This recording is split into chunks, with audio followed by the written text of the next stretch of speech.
Hey! Nice to see you here! Olá! Bem-vindo ao primeiro vídeo desse canal, que até que enfim foi criado, e agora vai ser lançado 2 vídeos por semana para ajudar você a aprender ou melhorar o seu inglês. Caso queira nos conhecer e queira entrar na nossa escola, estamos no Instagram como @playaloud, no Facebook como @playaloud e no WhatsApp nesse número aqui da tela. Pode chamar a gente, fazer um orçamento, estamos com várias promoções e pacotes para turmas, tanto infantil quanto adulto. Se você está assistindo esse vídeo pela primeira vez, se inscreve aqui no canal e comente qual é o assunto que mais te deixa em dúvida no inglês para a gente poder te ajudar. Bora pro vídeo? Hoje eu vou explicar então a diferença dos countables and uncountables, que são os contáveis e incontáveis em inglês. No português a gente não leva tão a sério esse assunto, porque a gente acaba usando de forma bem informal, mas no inglês é importante que a gente saiba para saber usar também os quantifiers direito. E eu também vou explicar essa parte nessa aula. Então já pega o seu papel, pega a sua caneta e bora estudar. Se não tiver com papel e caneta aí, salva o vídeo para você poder assistir novamente depois e revisar toda essa matéria, que é bem importante. Os countables and uncountables, como falei, são os contáveis e incontáveis. Qual que é a diferença deles? Então, os countables são coisas que eles naturalmente podem ser contáveis sem precisar de uma unidade de medida. Eles normalmente são coisas sólidas, como cadeiras, pessoas, frutas, e eles não vão precisar, por exemplo, de outra unidade de medida. Como assim essa unidade de medida?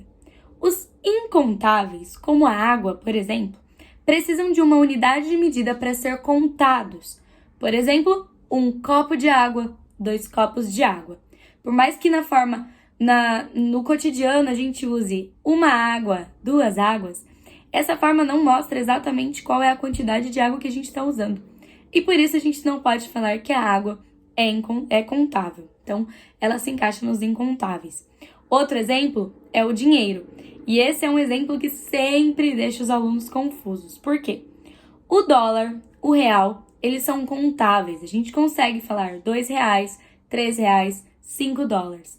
Agora, quando a gente vai falar de dinheiro, ele não é contável, porque a gente não fala 1 dinheiro, 2 dinheiros, 3 dinheiros. Então, dólar, real e todas as unidades de medida de dinheiro são contáveis, enquanto o dinheiro é incontável. Tá bom, Letícia, já entendi então o que são contáveis, o que são incontáveis.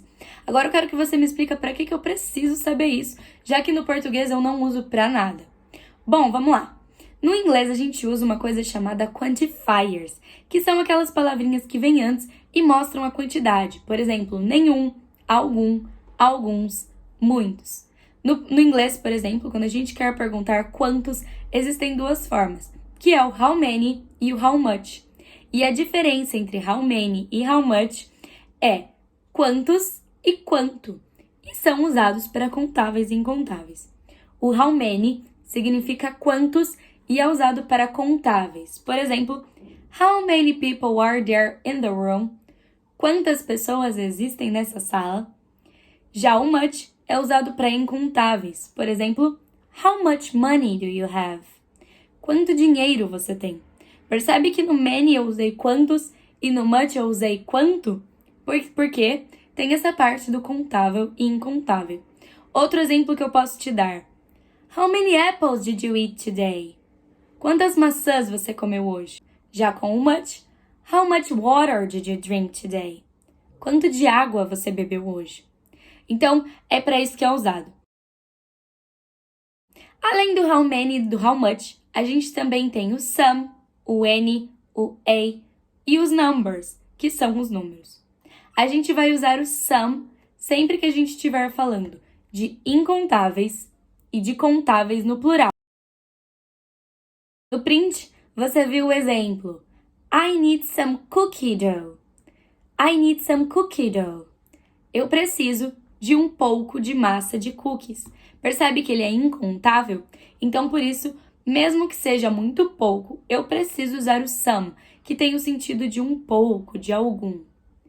Já no sentido de plurais dos contáveis, eu posso usar I have some friends, que significa eu tenho alguns amigos. Nesse caso, o some está indicando que eu tenho alguns, e por ser contável, eu mostro que eu tenho mais de um, mas que é uma quantidade indeterminada, que eu não contei quantos são. Além disso, nós temos o any. O N tem o mesmo sentido do some, porém é usado para a negativa e para as perguntas. Por exemplo,